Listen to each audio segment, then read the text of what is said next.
The whole world today is talking about global crisis. The real crisis in the world today is globalization. Historically, when a country had an economic problem, it was simply that country's problem. If economic conditions in one country fall apart, it didn't affect other nations. But today, because the whole world is so interdependent, when something happens in any country, it affects all the countries. Crisis is any situation, circumstance, or condition that affects your environment and your life over which you have no control.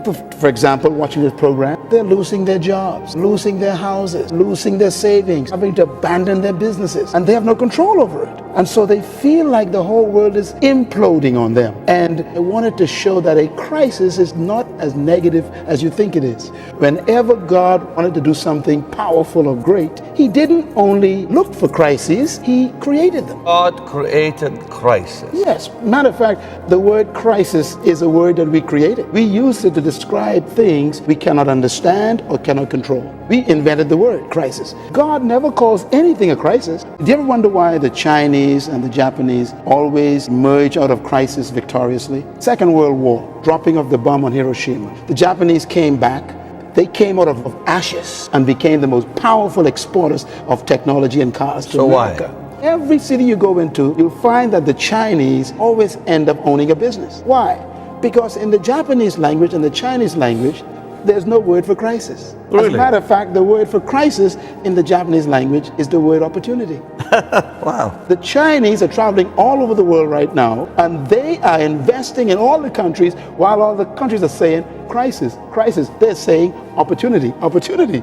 So we're to change our mentality. Absolutely. And like what Jesus said, when they told Jesus, Lazarus is dead, He says, he's asleep.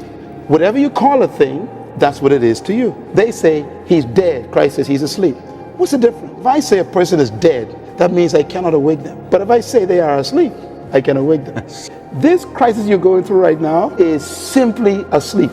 You are coming out of this. Our semantics, our terminologies are the problem. Whatever you call a thing, that is what it is to you. If you call it a crisis, it controls your response to it. God never calls anything a crisis. Let's think about Daniel and the lion's den. If you threatened today to be thrown into a cave of wild lions, you would call that a crisis. But God was relaxed because God set up the whole thing, actually designed the whole environment for Nebuchadnezzar to prove that you can turn lions into a sleeping mat. The only thing you are known for in life are the things you overcame. History is a record of crises. You only know people because of crisis. Martin Luther King Jr., we know him because of the crisis he went through. Nelson Mandela. Let's go back to Abraham. Barren, not even have a child. That's a crisis.